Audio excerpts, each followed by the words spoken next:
This is NNC, Neural Newscast. Get ready for a deep dive from Neural Newscast.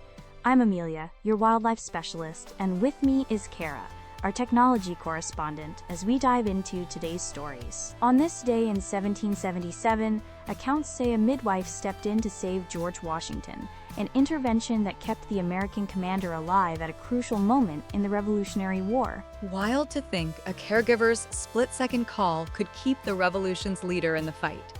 One act, outsized ripple. Exactly. It reframes contingency. History can pivot on the skills of one person in one breathless minute. And it reminds us that pivotal outcomes hinge on individual acts, especially care work, not just battlefield maneuvers. As a conservation storyteller, I latch onto that human-scale heroism, how a single act steadies a much bigger arc. From a tech lens, it's the fail-safe that prevents cascade failure. Protect the leadership node, preserve the network. There's emotional weight, too. Imagining that midwife stepping in under pressure, feeling the personal and national stakes at once. It also widens the credit. Not just generals and armies, but people providing critical care at the exact right moment. That lens humanizes the war. Small acts, immense consequences. It makes the whole story feel more fragile and real.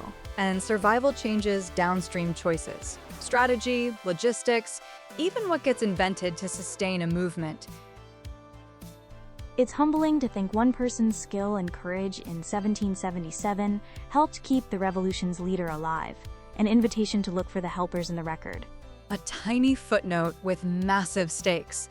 Let's pin it there and shift gears right after the break. Time for a quick pause. We'll explore more when Neural Newscast Deep Dive returns. Today we celebrate the birthdays of painter Georges Seurat, 1859, soprano Maria Callas, 1923, and designer Gianni Versace, 1946. Let's start with Seurat. Pointillism feels like a visual algorithm, tiny units combining into a coherent image. Exactly, and from a naturalist's perspective, his method mirrors complex systems built from simple parts, like ecosystems. Those meticulous dots were a kind of experiment in color and perception. He treated color like data, mapping how proximity and contrast shift what a viewer perceives. Basically, early pixel logic before pixels existed. And his masterpiece, A Sunday Afternoon on the Island of Le Grand Jatte, isn't just technique. It's social ecology on canvas, leisure, class, public space, assembled dot by dot so your brain reconstructs the scene. There's a computational elegance. Up close, it dissolves into discrete elements. From the right distance, the brain rebuilds gradients and form. It's as much about human visual processing as aesthetics.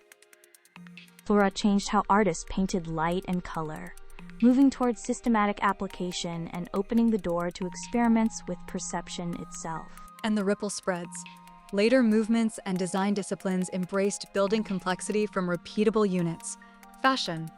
Hello, Versace's bold patterning, graphic design, even interface pixels. It also changed how we engage with art. His paintings demand time and attention. Observe, step back, synthesize, like fieldwork. Kind of how listening to Callas rewards patience, as emotion blooms over a long aria. Right, that patience pays off. As you move, layers appear and feelings shift. A spatial algorithm for emotion. Beyond technique, his subjects, people at public leisure, give a snapshot of 19th century social life, an ecological portrait of urban habits. And since it's their birthdays, Callas did the same in sound with character and society through voice. I love that. A painting as aesthetic milestone and data-rich artifact. And in fashion, Versace turned repeating units into signatures that communicate identity at a glance. Precisely. His legacy endures because he bridged science and art, methodical experimentation plus deep observation. Across our trio, that through line holds. Callas's precision serving emotion, Versace's construction serving vision. So on their birthdays, we're not just remembering dots on canvas. We're noting shifts in how we see, hear, and dress that still influence creative and analytical fields. That lasting influence, how disciplined method can reshape a whole discipline, is why Seurat remains so relevant. And happy birthday to Callas and Versace, masters of detail in their own mediums. Time for a quick pause. We'll explore more when Neural Newscast Deep Dive returns. This is NNC, Neural Newscast. We're here every day with reliable, fast-paced reporting that combines the speed of AI with the judgment of real people. Find our full archive at neuralnewscast.com. Thanks for staying with us on Neural Newscast Deep Dive. Let's get back to our discussion. In the US, you dial 911. In Sweden, including Stockholm, you dial 112 today.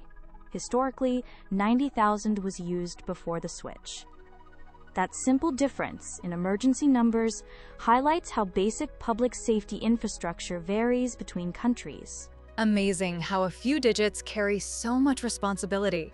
For travelers and expats, knowing that Stockholm uses 112, not 911, can be literally life-saving, with 90,000 only appearing in older references. Absolutely. For researchers working abroad, assuming 911 when it's 112 in Sweden could cost precious time. And outdated mentions of 90,000 can add confusion if you don't know the change.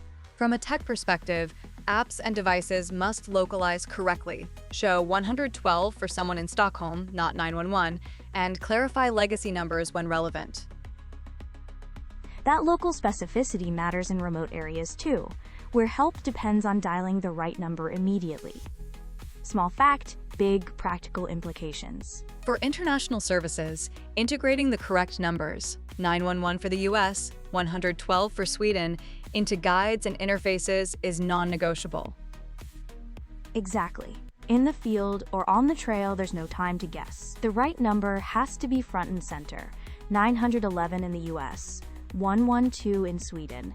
90,000 shows up mainly in older materials. Short, clear, memorable.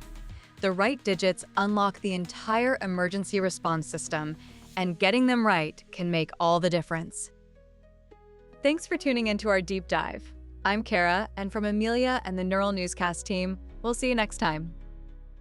Stay informed beyond the headlines.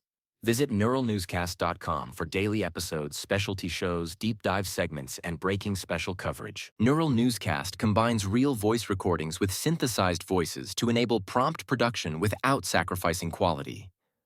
All content is generated using advanced AI algorithms developed by a human and undergoes fact-checking and human review prior to release. While we strive for factual, non-biased reporting and actively work to prevent AI hallucinations, AI-generated content can occasionally contain errors.